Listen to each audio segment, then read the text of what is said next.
I'll be talking about visible and invisible beings as well.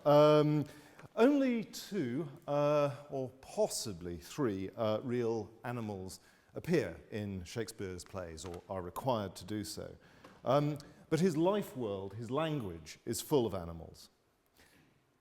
Animals, as the anthropologist Claude Lévi-Strauss put it, are good to think with. But in the Renaissance, they're also good to, as it were, feel with. They're used as ways of mediating and attempting to understand the complexity of human emotions and relationships.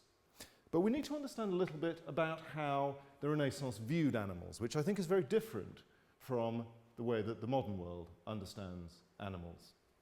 We see here in Tintoretto's great early painting, The Creation of the Animals, a picture of the world before humans are created. That world is fundamentally orderly. Everything, as you can see, including God himself, is pointing in the same direction.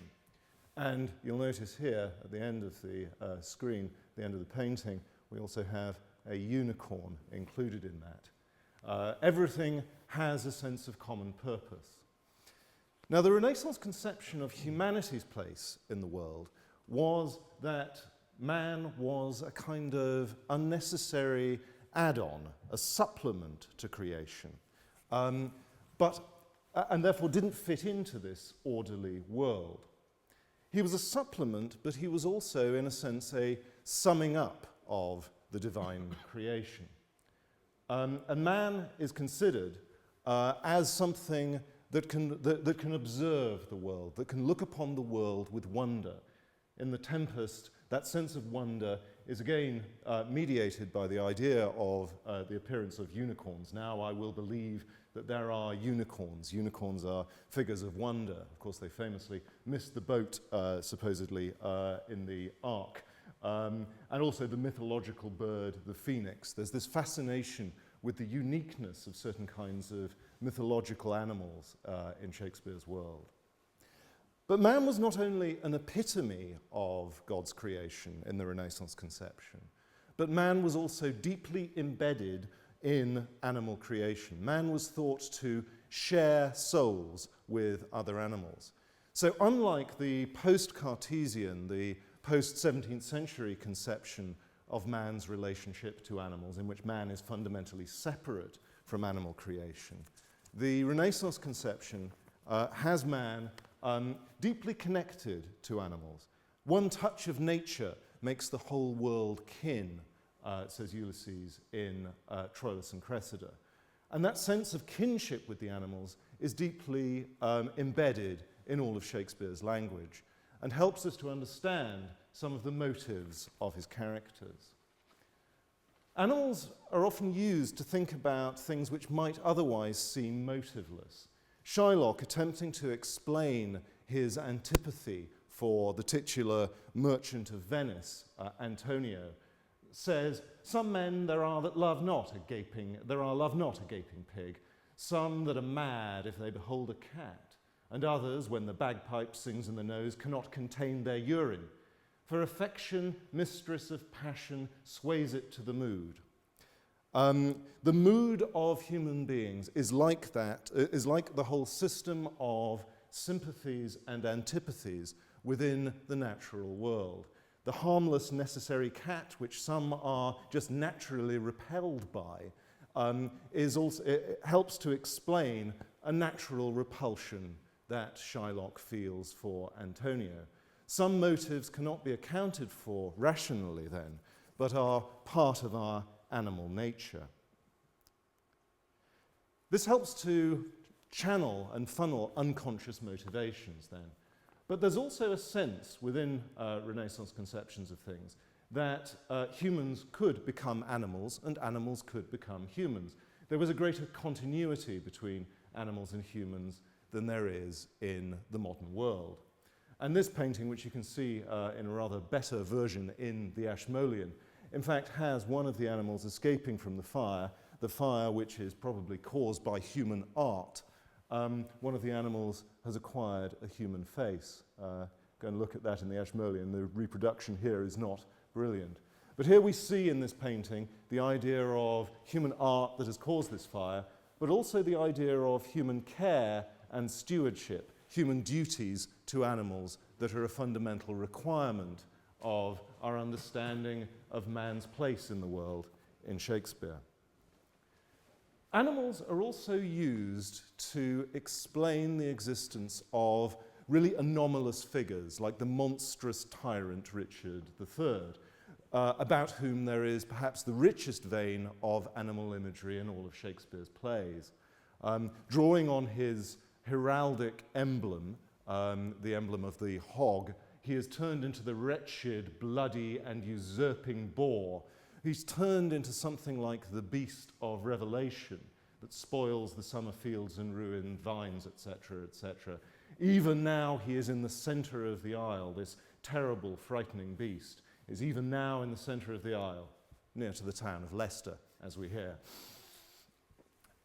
The other feature of the Renaissance conception of animals was the idea that man was somehow the epitome, the abridgment of the whole of animal creation. But that wasn't necessarily presented as a positive thing. In Troilus and Cressida, the lumpen sort of anti-hero, Ajax, is presented as someone who has all of the bad features of nature.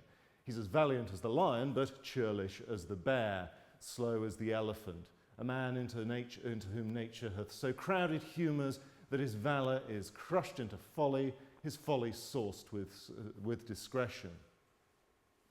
This is a man who is not a positive vision of animals, of man summing up all of the animals, but a negative vision.